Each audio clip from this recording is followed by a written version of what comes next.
Trade imbalance threatening Nigeria-China currency swap deal, says Central Bank of Nigeria. Dangote refinery slashes petrol price to 835 per litre. Oil heads for weekly rise as U.S. adds sanctions on Iran, OPEC cuts. Asia markets mostly rise after Wall Street slides overnight. The program is Business Express, reaching you from Abuja, Nigeria's capital. I am Benny Adams, your guide.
Good to have you join us at this time as we bring you up to speed with happenings in the world of business, from the boardrooms to the markets in Aba and Kano and all around the world. We start by telling you that the Central Bank of Nigeria has raised concerns that the persistent imbalance in trade flows between Nigeria and China may hinder the full realization of the benefits expected from the bilateral currency swap agreement between the two nations, describing the skewed trade dynamic as a critical challenge that threatens the long-term viability of the deal. The CBN governor said the imbalance in trade flows constrains Nigeria's capacity to reap the full benefits of the swap agreement, while acknowledging that the agreement has helped facilitate smoother imports from China. Cardoso noted that Nigeria's exports remain largely underwhelming, composed primarily of unprocessed raw materials such as crude oil, natural gas, and solid minerals, limiting the inflow of the Chinese yuan and the deepening trade disparities in 2023. And for instance, Nigeria exported approximately $2.51 billion worth of goods to China, in stark contrast to imports from China, which stood at about $20 billion US.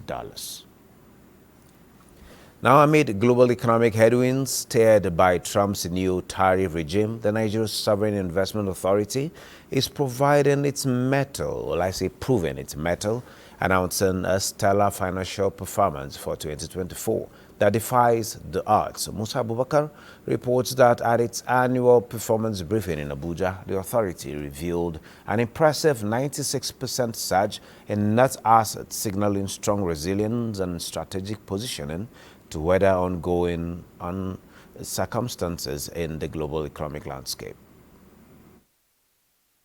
In a world still reeling from inflation shocks, currency tremors, and global uncertainty, one Nigerian institution quietly rewrote the rulebook. The Nigeria Sovereign Investment Authority, NSIA, has done what few expected, nearly doubling its net assets in 1 year from 2.22 trillion naira in 2023 to 4.35 trillion naira in 2024. We have grown our assets from $1 billion in 2013 to just under $3 billion last year. On a naira basis, it's even more significant, from 156 billion to well over 4 trillion. When you look at our participation in the domestic infrastructure sector, we have committed over $500 million in the domestic infrastructure space. But more importantly, we have utilized our capital to catalyze and mobilize additional third-party capital. At the heart of this explosive growth, smart strategy, diversified investments, and a bold approach to risk, the kind that doesn't just protect wealth, but multiplies it. For 12 straight years, NSIA has turned a profit, In 2024 alone, retained earnings rose to 3.74 trillion naira. Its portfolio, a careful balance engine, infrastructure, global markets, currency gains, and the foresight to act while others pause. We're focused on financial performance, but we're very much also focused on preserving capital and enhancing performance as well as protecting value for the future generation of Nigeria, for all our children. Operating profit, excluding its joint ventures, soared to 1.86 trillion naira. And when you factor in all streams, the total comprehensive income hit 1.89 trillion naira, a 59% jump. In a year where the global economy played defense, NSIA played offense and won. That's quite impressive. Now, the Securities and Exchange Commission has issued a fresh warning to Nigerians, declaring that all investment and digital asset platforms not registered with the Commission are operating illegally. The warning came to light as digital investment platform CBEX allegedly collapsed, with reports indicating losses amounting to more than 1.3 trillion naira incurred by investors. The platform became inaccessible after users experienced persistent withdrawal failures, followed by sudden account balance wipes. CBEX has since locked its Telegram channels and postponed its withdrawals while giving investors the lifeline of $2,000 for $200 verification and $1,000 for $100 verification. The head of external relations at the Securities and Exchange Commission, Nigeria, Efe Ibelo, reiterated that the provisions of the newly signed Investment and Securities Act 2025 enables the Commission to act decisively in matters such as this. Now, the recent turmoil surrounding CBEX in Nigeria has actually raised serious concerns and red flags, with many investors now questioning the safety of their funds. And on the program, we will delve right into this alarming issue, including withdrawal problems, the lack of registration with the SEC, as well as suspicious promises of 100% returns on investment in just about 35 days. Whether that is possible or not, we'll get to find out. We'll explore the CBEX recruitment-based model also, as well as what led to many believing that they were part of a legitimate investment, not just to get to realize that they actually were being into some kind of Ponzi scheme. Joining us to shed more light on this is a financial literacy expert as well as a regulator, talking about oversight. We have in the studio now at this moment founder influenced by MoneyWise, Toyin Alasin. You're welcome to Business Express. Thank you. Thank you very much. I also have a regulator, the head of the Enforcement Department of the Securities and Exchange Commission, Dr. Saad Abdulsalam. You're welcome to Business Express. Thank you. Okay, great. Before I get to you, Dr. Saad, let's start with the practitioners in the business. Money-wise, you've been into these financial institutions, you've been into investment, you've been into banking. Why are Nigerians falling for Ponzi schemes? This is one too many. It will seem like, okay, the MMM in 2016 came and went with so many investments, so many life savings. You would think that Nigerians must have learned from their experiences, yet we are having so many coming. The numbers are going as high as 50, over 50, with trillions of naira being lost. Why are we where we are? Well, honestly, it's a question that I could ask as well, but I think it's the same foundational issue. A lot of investors are not educated as they should be, and it bothers someone like me a lot, because this is a core of what I do, basically, to release information and share, information, basically financial literacy, investor education. So I would say that one of the problems is maybe the current economic situation is pushing a lot of Nigerians to think that the way out is this Ponzi schemes, or because the foundational principles for which they all operate have been the same over the years. They've not changed, literally nothing. So they promise you high returns. And we all know that in economics, it has to be the higher the risk, the higher the return. You can't get low risk, high return. It doesn't exist. So if anybody comes to you to say 100% in 30 days, any financially educated person should know that that is not legit. I mean, businesses run for a whole year and they don't have 100% return sometimes, per annum. So if anybody tells you per month, it's a red flag. Such returns don't exist anywhere. I understand the foundation for which the trick they may have used is because it's AI that is powering trading and everything. And even that, it's new. And even that is not 100%. So if they come to you saying those things, it's very easy for you to tell that this is not the right way. Just know basic things. When it comes to investing, if it's high risk, I'll get high return. And even then, your benchmark should be what is happening with the economy based on reports from the Central Bank of Nigeria, what is NPR and all of those things. So if you see such things, my advice would be to run away. So I think the reason Nigerians keep falling into that is because people just don't want to accept that this is not the way. They are hoping to hit it big and then pull out, but at the end of the day, it falls back or it backlashes on them. But would you be right to also blame that on financial literacy? I know financial experts like you have offered advisory to how to go into investment, what to invest in, what investment is legitimate, what is not, what are the red flags to look out for, and all of that. Do you think we should do more of that at this time? Yes, I think so. I think there's need for more people even to rise to do this because, and I'm a member of the Financial Literacy Technical Committee of the SEC. And so this is what I know that we do all the time on social media. We have conferences, we have events in schools, in organizations talking about these things. So, but there's need for more education because honestly, for me, that's just the basics. Now, by experience, I've consulted or worked with individuals that they fall for these things, lose a lot of money, and then they come back and get things right. You don't have to lose money to get it right. Plus, that's not the way to build wealth. The principles for wealth, like I always say, or for becoming financially successful, have been the same, and they're not going to change because our economy has changed or because the world is changing. No, the foundational principles remain the same.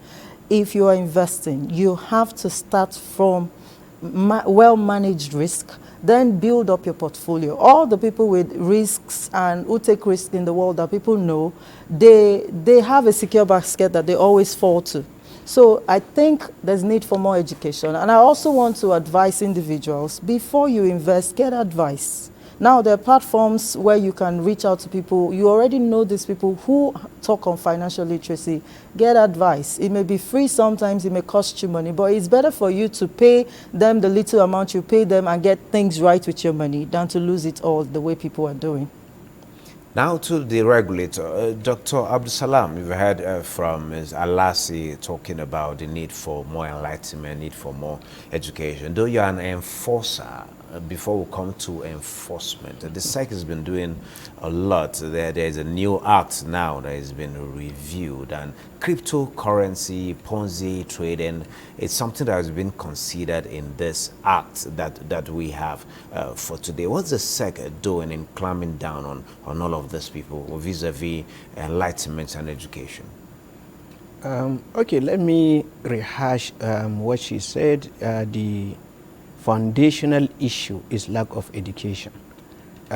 One of the key things the SEC management approved early this year is massive enlightenment of the public on the effects of these Ponzi schemes, how to identify them, and to advise people to avoid them. And we have been issuing advisories, we have been shutting down some operations, we have been issuing cease and desist directives to those that were identified. That was prior to the assent by Mr. President of the Investment and Securities Act 2025. Now with the assent and the becoming operational of the law, we are going to come hard on the operations of the Ponzi schemes, all illegal financial schemes. because some might not have the semblance of Ponzi schemes. Some might be operating, promising the normal returns, but because they are not operating within the regulatory environment, we see all of them as illegal financial schemes. They have caused a lot of damage to the nation, a lot of damage to the citizenry. Apart from losses, there's a reputational issue involved. So the SEC is coming hard on this. The law has already specified the sanctions that are applicable on this. If you look at section 196, it specifies shutdown of the businesses. It also specifies the issue of jail term, 10-year jail term, 20 million naira fine, which is at minimum. It might be more than that. So there are a lot of things in place for us to now work. We've been trying to manage the issue of Ponzi schemes right from when NOSPEDCO came into being. You know, Ponzi has been in Nigeria for a while. We have the Umana case, we have the NOSPEDCO, we have the MMM and so on. But with the legal backing now, we are coming in full force to come after managers, promoters, operators of that. Okay, well, while we look forward to you coming with full force, at this point we're still talking issues of education. How do you get to identify these people? Some of them make promises like, okay, it's a normal investment that one should go into. By the end of the day, yes, apart from promising you 100% return on investment in possibly 30 or 40 days, what are those other red flags that one should look out for in choosing such investments? Okay, now some of the red flags are when somebody tells you, come and invest in so scheme, you stand to gain. Even 30-40% is not realistic, because there is no business today in Nigeria that can give you 30-40% return. Well, some of these investments, they tell you are foreign based. They just have subsidiaries in Nigeria. So possibly they're using some metrics, some economic metrics in some other countries. Not necessarily. Some are borrowing time. Like the CBEX we are talking about, it borrowed the name from the name of a Chinese exchange. It is not really the Chinese exchange that has set up this. Now, they borrowed the name to give it a semblance of legality. It is not legal. And even globally, the economy is not doing well. So it will be difficult for somebody to promise you 100% return. Though, yes, the higher the return, the higher the risk, but it is not realistic. Now, if somebody comes with those promises of high returns, think, what business is that person doing? Where is that person investing those funds? What is the cost that person is incurring in running that business, to the extent that the person will make profit, take his own part of the profit, and give you 100% return? It doesn't make sense. Now, somebody will tell you, invite friends and family to come. It is a red flag. Why not you? The leverage economy. Yeah. So, why should you think, oh, let me go to my village and invite all the people I know to come and put in their money there? Why?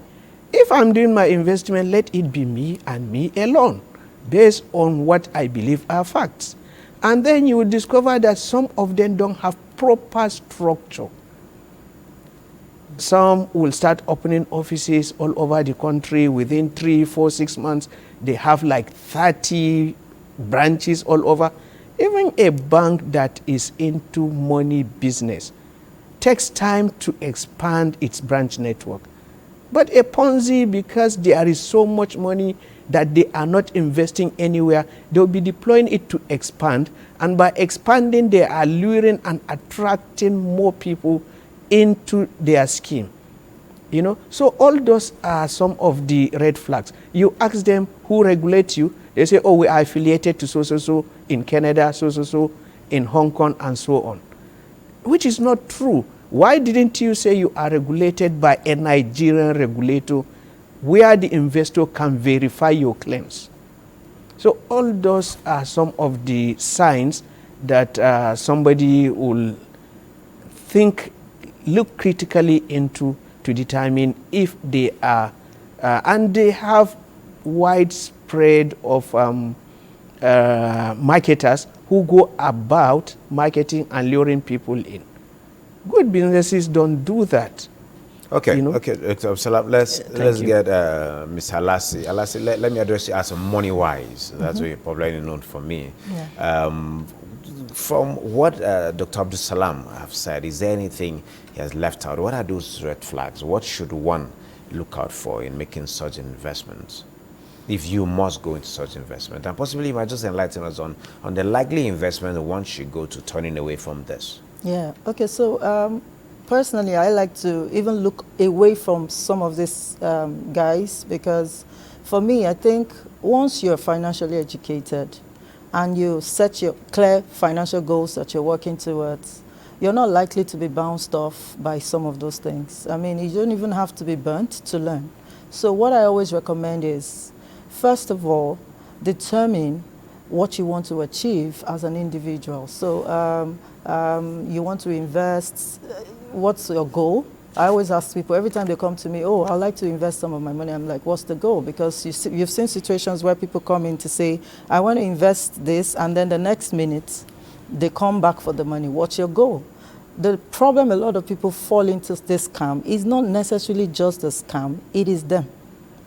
You need to know for yourself that to create wealth, it takes a process. Now, the key to successful investment or creating wealth is a portion of your income consistently invested over a period of time.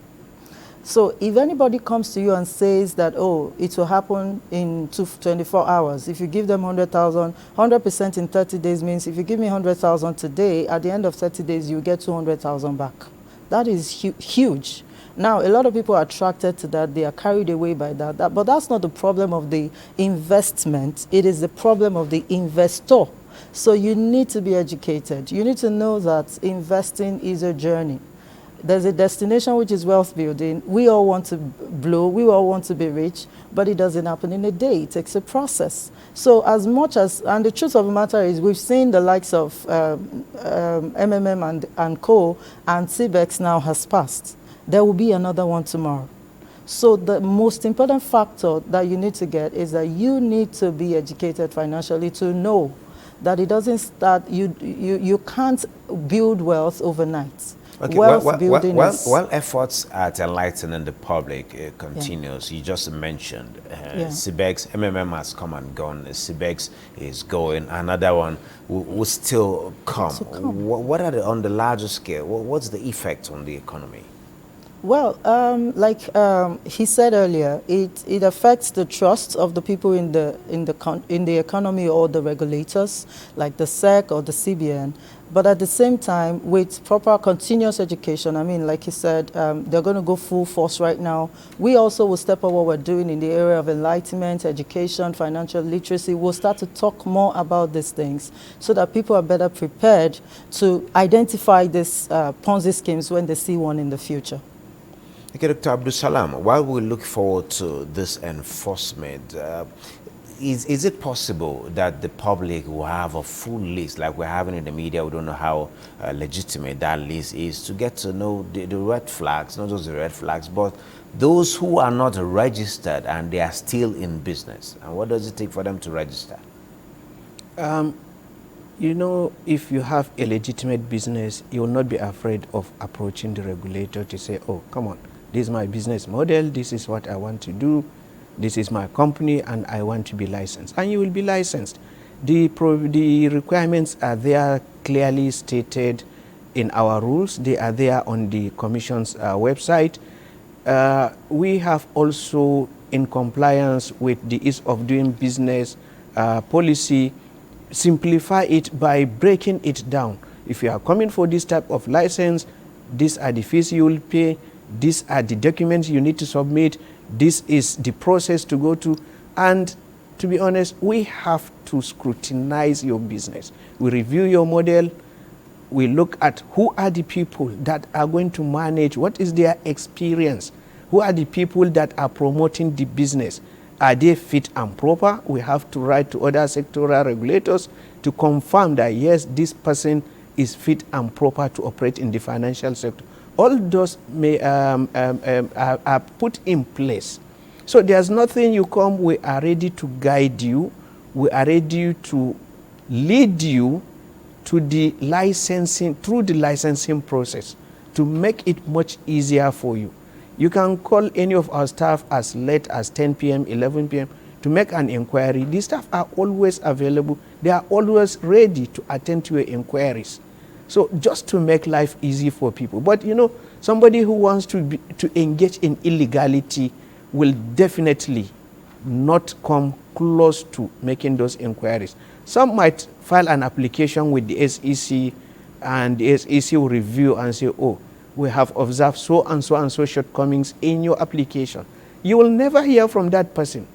It is only when something happens, you discover that that person has gone behind to say, oh, I'm processing my application, you can invest. And people, once they hear the list, the name of the regulator saying, oh, my application is pending, they will not ask, why have you not been licensed yet? But they will now become confident to say, oh, let me invest, let me patronize, and so on. Okay, thank you, Dr. Abdulsalam, for your contribution at this time. But quickly, we'd like to know, what are the sanctions, particularly in as provided by the provisions of the new Act?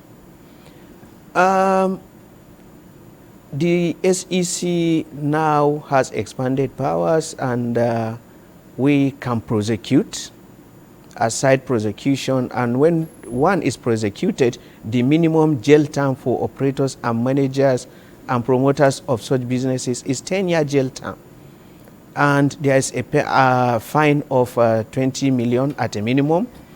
And there is also the provision for forfeiture. You stand to forfeit your asset, both the business assets and the personal assets that you have acquired, by whichever means, provided you are a promoter or an operator of an illegal scheme. You stand to lose whatever assets you have through that forfeiture. And you are forfeiting it to the federal government of Nigeria. Okay, thank you very much, Founder Affluence by MoneyWise, Toyin Alasi, for your contributions at this point in time. Thank you so very much. Also, Head of Enforcement Department, Securities and Exchange Commission, Dr. Saad Abdulsalam. Thank you so very much. So keep the comments, observations, and suggestions coming. Be informed that all previous episodes are available on YouTube, on NTA's social media platforms. Business Express returns on Friday by 3 p.m. Do keep a date with us as you keep thinking and doing business.